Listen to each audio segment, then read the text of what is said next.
Hey guys, so if you go back to my old videos, you'll see this pan was really bad shape. I soaked it in vinegar over and over and scrubbed it, I think 3 times.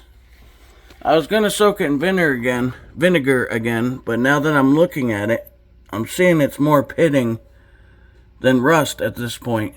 I'm guessing to sand it.